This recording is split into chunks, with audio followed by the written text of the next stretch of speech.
On your Monday episode of Locked On Raptors, what would we do if not for the wildly entertaining Toronto Raptors rookies?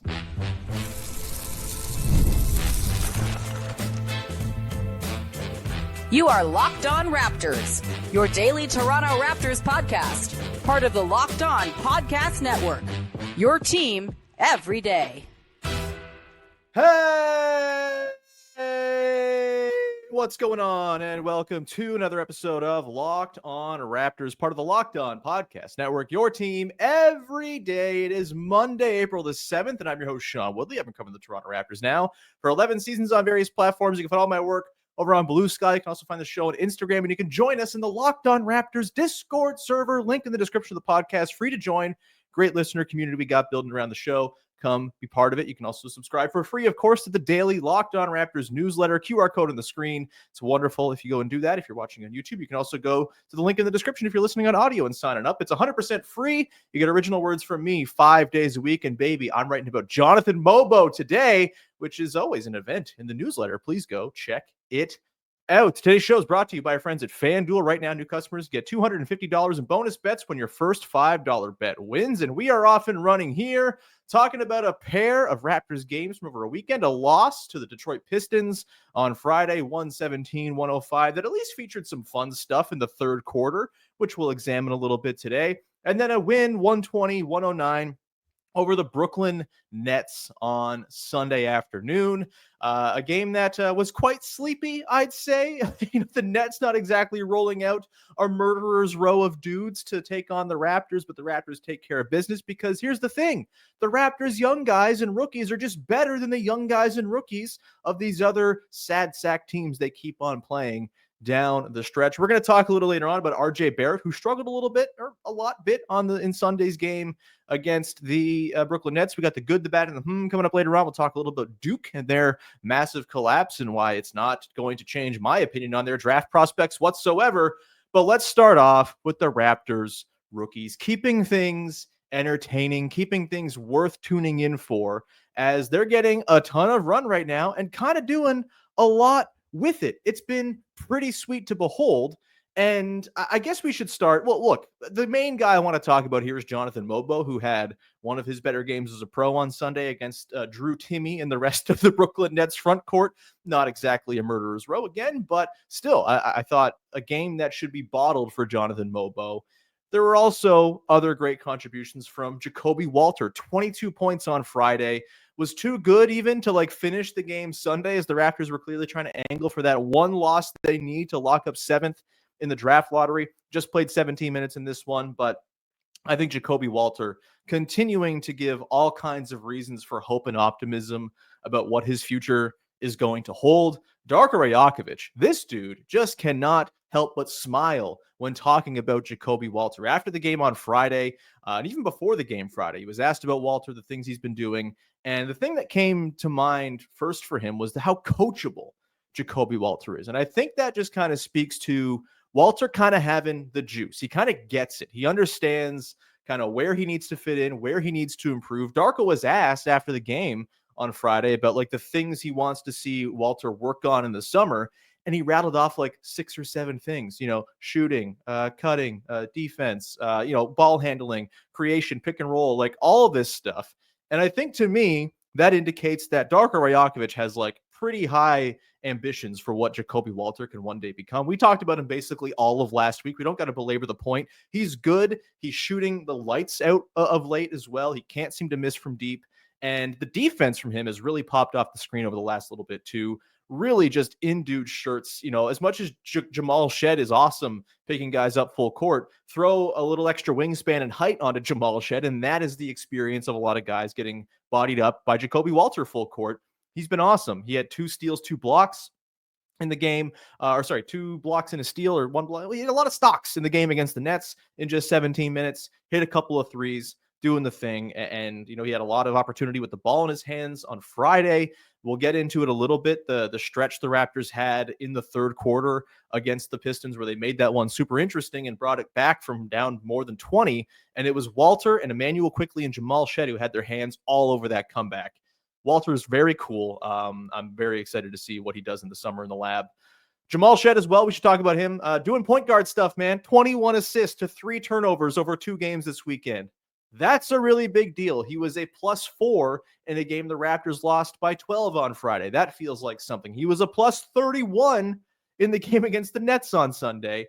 And, the shooting needs to come around. He was 3 of 11 on Sunday, 5 of 12 on Friday. His 3-point shot has kind of waned as the season's gone along. You wonder if maybe just like the toll of playing, the most games of anyone on the Raptors for a guy who was, had never played more than 30, 35 games as a college player. You wonder if that's catching up to him just a little bit.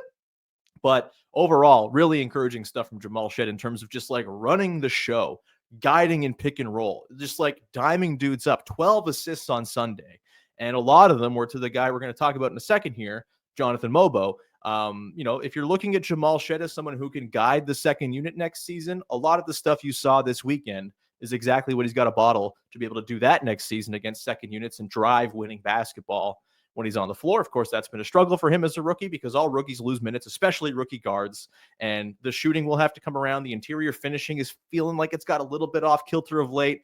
He's getting to the rim a ton with that right-hand drive, but I think teams are kind of scouting and knowing he's going right most of the time. He's had a harder time getting that sort of, push up, like the sort of, scooping layup that he kind of gets to with that right hand off. There's been a couple nice lefty finishes or attempts at lefty finishes to kind of mix things up.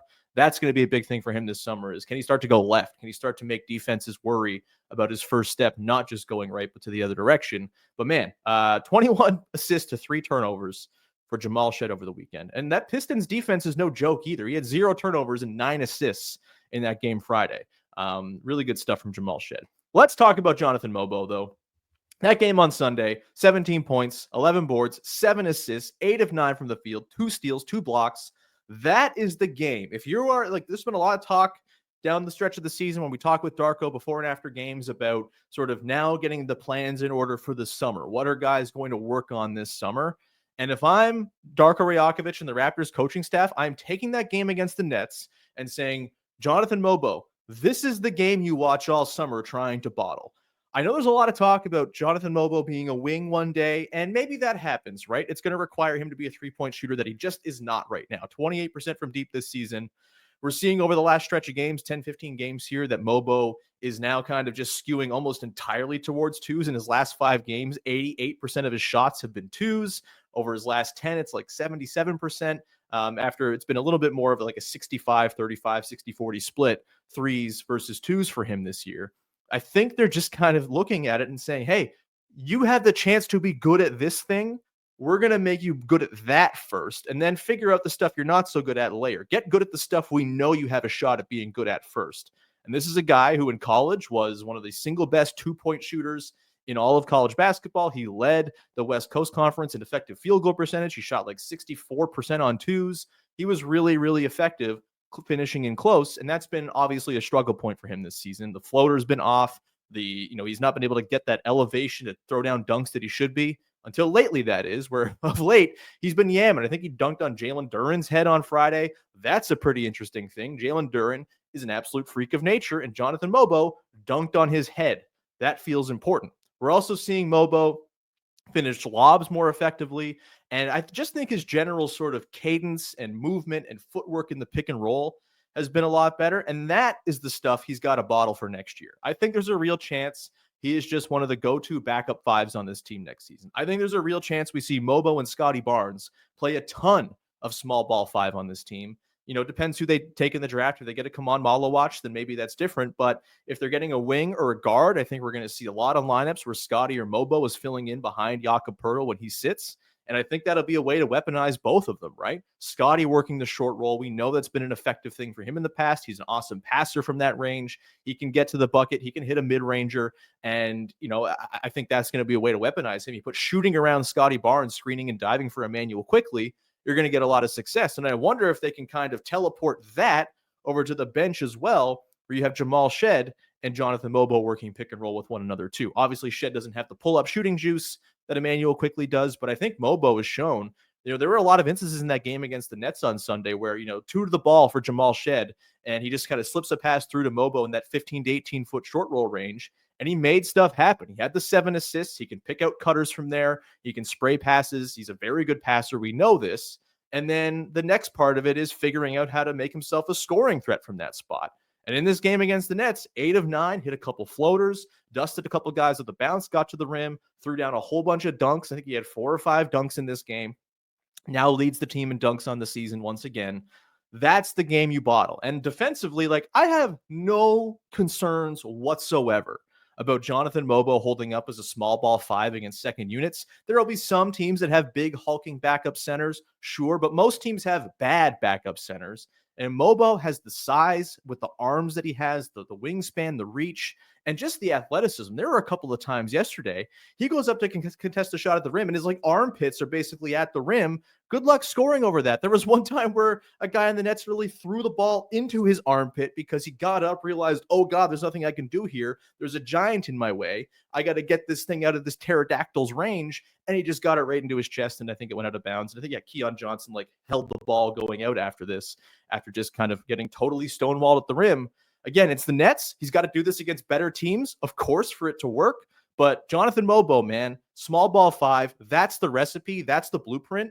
And just to get reps like that against bad teams, every team in the league has a better backup center than Drew Timme going into next season, most likely. He's going to have to be doing it against better competition. But to see the sort of groundwork laid against a bad team, to get those reps, get that just sort of feeling of success and what the proper steps are and motions are when you're playing in pick and roll, I'm all into it, man. Jonathan Mogbo, that's the game. If you are looking at him as a small ball 5, that's the game you bottle going into next year. We're going to come back on the other side, talk about a guy who struggled, to say the least, in the Raptors game on Sunday. RJ Barrett, the lone sort of core guy thrown out there to play. Think, hey, maybe this is a game you're going to go dominate. He did not quite do that. We're just going to get into a bigger picture conversation about where RJ's at his best coming up in just 1 second. 6-man starter. We'll get into it. One minute. In 1 minute. Today's show is brought to you by our friends over at Monarch Money. Ever check out your bank account and wonder, where did all my money go? Between dining out, online shopping, and entertainment, it's easy to lose track. That's where Monarch Money comes in, your personal CFO, giving you full visibility and control over your finances. Monarch Money is not just a budgeting app. It's a complete financial command center. You can track all of your accounts, investments, and spending in one place, so you stop managing your money and start building wealth. I have talked about this. My wife and I, we have separate accounts from before we were married. Now we're married, and we have a shared mortgage account for our house. And it's just we got a lot going on, a lot of accounts. I have a US account for my jobs down in the States. It's tough stuff to kind of keep it all in order. But Monarch Money helps me put all those accounts just in one place, my wife's accounts, my accounts, and we just know exactly, okay, here's our money, here's where it's going, and we're not getting lost in the shuffle. We're not having money just kind of fall out of our account without us knowing anymore. It's been a wonderful tool to help us get our lives in order, because that's what you have to do when you're getting older and you have a kid on the way. You have to get it all straight. Take control of your finances with Monarch Money. Use the code LOCKEDONNBA at monarchmoney.com for 50% off your first year. That's monarchmoney.com, code LOCKEDONNBA for half off your first year. Back at it here on your Monday edition of Locked On Raptors. Going through the games on Friday and Sunday against the Pistons and the Nets, and we'll focus in on Sunday right now to talk about RJ Barrett, who had a weird one. Not the game you want if you're RJ Barrett, just kind of going out there as the main dude against the Brooklyn Nets. He goes for 13 points, 6 boards, 3 assists on 4 of 16 shooting, 0 of 4 from downtown, 5 of 11 from the free throw line. Just a tough one for RJ Barrett overall in 29 minutes. A -3 in a game the Raptors won by 11. Just not ideal if you're RJ Barrett going out and trying to kind of make a case. Look, it's not a super representative game. It's not really a competitive environment, all of that stuff. It's one game over the course of 82 where RJ Barrett's largely been very good. But I do think it's interesting to kind of bring up the question of, what is the best way to use RJ Barrett? I think there's been a little bit of an angling by the team to just kind of see what he looks like with bench guys, right? And I'm not saying he's going to be the 6th man going into next year, but first sub out, comes back in with the second unit, I think is totally a way in which the Raptors could use RJ if he's on the team next season. Of course, we know it's not a guarantee he's going to be on the team next season, and it's not because he's not a good player or a beloved local guy. It's just because of the tax implications. When it comes to the main Raptors 5 guys, RJ Barrett becomes the most easy to move. They just signed Brandon Ingram. Scotty Barnes' max kicks in next year, and you're not trading Scotty Barnes right now. He's too important to the defense, and he's just got the highest upside of anyone on the team still, despite a down year offensively. Immanuel Quickley is playing well. They have no one else who has his skill set. He's not going anywhere. And Jakob Poeltl is obviously the straw that stirs the drink pretty significantly for this team. RJ is just the guy who, if there is going to be someone on the outside looking in who gets moved for tax considerations this summer, it's probably him. I have a real hunch that it's not going to be him. I don't think they're going to move him. I think they'll find a way, whether it's moving Ochai Agbaji or something like that, to duck the tax if they must duck the tax, or they'll just go into next season paying the tax and being okay with it. I don't think RJ is getting traded this summer, but there's an outside possibility he will, because that's just how the financial landscape of the NBA sets things up here. But if he is back next season, I do think it's going to be an open question of like what the best utility of him is. And I think there's this kind of notion that him as the sixth man, and I've pitched this idea a little bit here and there, could be a way to get the most out of him. And I'm just not totally sure that's true. I think we've seen this year and going into last year during his time with the team, what makes RJ Barrett the best version of himself. It is cutting out a lot of the ball holding and over dribbling we saw with him with the New York Knicks. It's working him as an off-ball player. It's ripping around curls and getting it on the catch at the free throw line and making his way to the bucket. It's playing with good shooting around him, because with good shooting around him, those lanes to the bucket for him to go score at the rim are way more open and clear. When you start loading up extra help on those drives, he is kind of one note. He likes to go left. You know what he's going to do. It becomes easier to stop and game plan for. It becomes easier to pinch in from the strong side corner to help, because you have a bad shooter in the corner, and all of a sudden RJ's coming in roaring to his left with the off the screen, and then help is coming in and bogging things down and making it difficult for him to get all the way to pay dirt. Like I think him playing with other good players with shooting and space around him is the way to get the most out of him. It's pretty clear to me. Playing with Jakob Poeltl very clearly makes RJ Barrett a better player. That's kind of true of everybody on the team, but I think in particular, the way Poeltl just launches Barrett into space, coming out of the corner, able to catch on the move, not having to sort of create from a standstill, it's significant. Obviously, there's been some good pick and roll chemistry with Barrett and Poeltl, but I just think we've seen the most effective version of RJ, this streamlined version that we saw last year, where he was a better than 60% true shooting guy. That version of RJ is a guy who depends on other players to put him into better positions to succeed. And we've seen this bear out in the numbers too. When RJ's on the floor with none of the other guys, with none of the other core players, the Raptors kind of mid, a minus 1.9 net rating with RJ on the floor, with no Quickley, no Scotty or Jakob Poeltl this year, a 114.3 offensive rating, a 116.2 defensive rating, both kind of mid to bad. And it's not terrible. It's almost holding serve. And maybe there's a world in which he can just kind of hold serve as a second unit guy who runs the show. But the thing is, while the team performs okay in those situations, his numbers sort of crater. Eric Kareen shared this stat last week. Over the course of the full season, and it's not been updated since last he shared this like 5-6 days ago, but Eric Kareen of The Athletic on one of the socials, I think Blue Sky, shared that over the course of the season, RJ Barrett has a 60% true shooting with Scotty Barnes on the floor and a 51% true shooting with Scotty Barnes off the floor. Clearly, Barrett benefits when there are other guys who can draw attention away from him, so he can go into sneak in those little crevices of the offense and find spots where he can be successful. Obviously, the catch and shoot 3-point shooting for him has been very valuable this year too. He's been on, it's been a little hot and cold in the second half of the year, but overall he's been pretty average as a 3-point shooter, and he's very eager as a 3-point shooter when they come to him in the flow of the offense, which is half the battle. He gets them up. He gets them at volume. I think he's near 6 a game this season. That's great to see. If they're going down at 36% at 6 a game, you're thrilled with that if you're RJ Barrett, or if you're coaching RJ Barrett or watching RJ Barrett. And so I just think the way that they're going to most get RJ Barrett's best next season, I think, is as a starter playing with other starters. I think it might be to Quickley or Brandon Ingram even to kind of run second units and make those units sing a little bit more. Maybe they go straight hockey subs, right? Like there's a world in which they just go like Shead, Walter, Agbaji, Grady Dick, Jonathan Mogbo, super fun, bench mob, smaller, so rich in shooting on the wings. And maybe that makes it all work. I'd like to see it. That sounds fun if you want to go Dwayne Casey style and really just do hockey subs over the course of the full season. But I think Barrett, playing off of the attention that Brandon Ingram draws, the 3-point gravity that Immanuel Quickley has, the post-up gravity and the drawing doubles that Scotty Barnes brings, the roll gravity that Jakob Poeltl has, and the screening Jakob Poeltl brings to the table, I think that's going to be the best way to optimize RJ Barrett. Because when he's got to just do it on his own, yes, there have been some jumps in playmaking. And again, that's helped the lineups kind of hold serve. But when he has to just kind of score on his own against a defense that is geared up to stop him and his kind of limited array of moves to get to the rim, it's not to say they're not effective, but when you know what they are, it's a little easier to game plan for and stop. I just think RJ playing with other good players is going to be the way to optimize him and make it so him being on the team is like a thing you're happy to have decided is your sort of course this summer.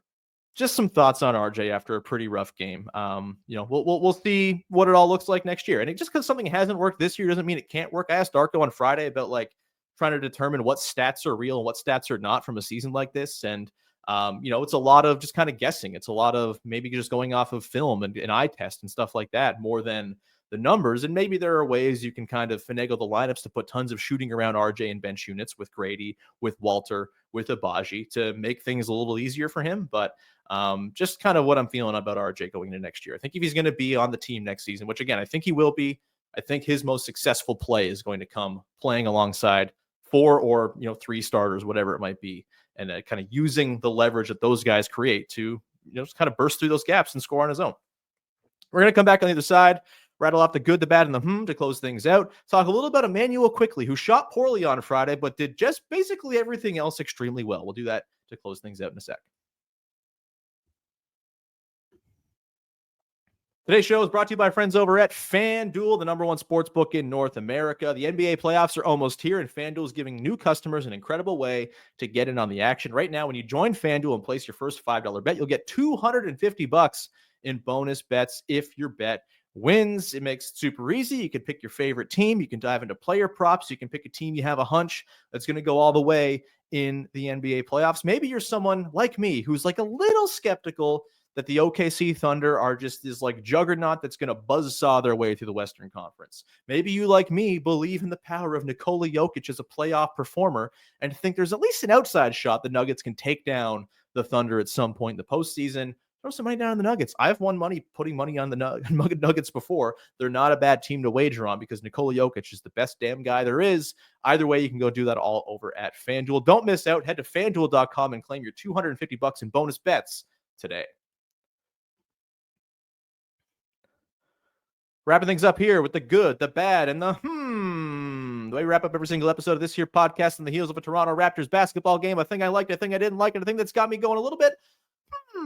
It's got me a little bit intrigued from the latest in Raptors hoops. The good for me, I did want to shout out Immanuel Quickley for his work during the most interesting part of Friday's game against the Pistons, which I won't lie to you. I was watching that game. I also had the South Carolina-Texas game in the women's March Madness Final Four on TV, and I also had Alex Ovechkin tying Wayne Gretzky's all-time goals record in the NHL on the TV up in the booth. I was many places my attention was going while I was in the building on Friday night, but where my attention was very much drawn was to the Raptors game during the third quarter when Immanuel Quickley, Jacoby Walter, Jamal Shead, just kind of being little annoying dudes, forcing turnovers, being nasty, just like mixing it up and putting the Raptors on track to make that game close in the third quarter there. And I just wanted to shout out Immanuel Quickley for doing stuff that like goes beyond his shooting, because this was a bad shooting game from him. Just didn't have it. 5 of 16 overall, 2 of 8 from downtown. Was really bothered, I think, by Jalen Duren, who's an enormous dude, and those twos were having a hard time going down. He was 3 of 8 from 2 in this game. But it was just a game where he made things happen, where he did just sort of like little things, king stuff on the margins. 14 points, 8 boards, 8 assists for him in his, customary under 30 minutes of action. And I just, the assists were one thing, a really nice playmaking, the rebound and getting on the glass. He's a pretty good rebounder for his size, honestly. He's near 5 rebounds a game, or near 5 rebounds per 36 minutes this season. That's great to see. But I do think, just the general sort of annoyingness on defense, he's really getting into it. I think he's been awesome in the sort of high pickup point defense the Raptors are rolling out there. I think his defensive jump has been, maybe not as impressive as his just lights out, ridiculous top of the league level shooting, but the way that he's been able to kind of get into the Raptors defense and kind of buy into their system a little bit has been really encouraging. And I'm excited to see more as, he levels up and progresses, gets stronger, has another summer, et cetera, et cetera. I think, again, just kind of being there to make winning plays. This is the stuff that made us love Kyle Lowry for all those years, right? Kyle could have a night where he shoots 2 of 14, but he's a plus 47 because he just does everything else super effectively. I don't know if he ever had a game where he was 2 of 14 with a plus 47, but you catch my drift. I'm not saying Quickley is at that level because Kyle Lowry is a basketball savant who's one of the smartest players of this century in terms of basketball awareness and understanding the sort of beats and rhythms of the game. But seeing Quickley be able to make an impact in that game despite having a rough shooting night, really encouraging stuff to me when it comes to him as the point guard of this team. I've long thought he has more point guard juice than a lot of people give him credit for, and I thought he was awesome in this game. The bad for me, Duke's collapse. Getting to prospect stuff. Really cool to see Jamal Shead. Really excited, and he's going to, I'm sure, love this one and hold it over RJ Barrett and Brandon Ingram forever to see Houston come back from down, I think, 14 with 6 minutes left in that game on Saturday night against Duke. Obviously, they go on an 11-1 run to finish that game. Rough one for Kaman Malawach. Con Knipple kind of not really in the mix, and then Cooper Flagg, struggled with his shooting in this one. Got to that last big late opportunity to, I think, put them up by 1. And just came up short, created a good look from 13, 14 feet. You take that all day if you're Cooper Flagg, a pretty wide open turnaround jumper, but just couldn't go down. I got to say, it was a horrible, horrible collapse, but I'm not going to let that game alter my feelings on any of these prospects one bit. Cooper Flagg, still the dude. Kaman Malawach, still number 3 on my personal board at this moment. I think he's just going to be too damn good at defense to not be successful in the NBA. He rocks, and Con Knipple, I think, is going to be a really nice role player who is a very good shooter and does a lot of good things to help teams win. Sucks that they lost. 18-year-olds are going to have games like that. That's just the way it goes. Really cool that Houston, a team that's just nasty to play against and obviously kind of has the spirit of Jamal Shead deep within. Really cool to see them make it to the final, and hopefully they can. I'm rooting for them over Florida for sure. I don't know what Florida Gators happiness in this world. Give me Houston winning that thing. But yeah, Duke's collapse, really bad, but it's not going to change my opinion on those prospects one iota, and I'm excited to talk about them more and dive deeper in as we get closer to the draft. My quickly here to close things out is what's going to happen with AJ Lawson. The Raptors are going to have a couple of roster spots up for grabs going into next season. I'm curious what happens with AJ Lawson because he's had these pops of huge shooting upside and just kind of explosions of scoring. He had a couple of beautiful blocks in that game against the Pistons on Friday. He brings a lot of just kind of twitchy athleticism to the table. I do think he's a little skinny to be a true wing defender in the NBA. He'll have to bulk up, and he's 24, 25 years old. Maybe they're running out of time for that to be a thing, but I'm fascinated to see what happens with him because he's a local product. He seems very beloved. I'm rooting for him for sure. He brings a lot of energy, all of that. Can he be one of those guys to kind of carve out one of the last couple spots on the team? Jared Rhoden maybe has been the most impressive of the Raptors fringe roster guys so far. But I also think that Jared Rhoden, he's going to be kind of in the mix next year anyway because he has a 2-year, 2-way deal. So his sort of place within the mix is kind of established already. Whereas AJ Lawson, he's not signed for next year right now. There might be a roster spot or two available. Can he come into Summer League and show out? Is he someone that another team picks up? I think he's been more impressive than Orlando Robinson or Cole Swider if you're going with the other end of bench guys. I'm just curious. It's been a while since the Raptors had one of these real sort of success stories. I guess Jamison Battles won 2-way into a regular NBA guy. Can AJ Lawson be that too? I'm certainly rooting for him as a guy with CEBL credentials. But yeah, he's he's been up and down. The shooting has not always been there. He's not a terribly efficient player right now, but the pops there are nice. And I wonder if there's more AJ Lawson in the Raptors' future. We shall see. Either way, we're going to leave it there. Thank you so much for rocking with the show. And we'll be back again on Tuesday to chat with our pal Big V. Not quite sure what we'll do yet. Probably some bigger picture exercise as we look at the season as a whole. But either way, thank you for rocking with the show. Follow, subscribe, rate, review, subscribe to the newsletter, QR code on the screen, link in the description of the podcast. Join the Discord, link also in the description of the podcast. And we'll talk to you very soon. Thanks so much for hanging. Bye-bye.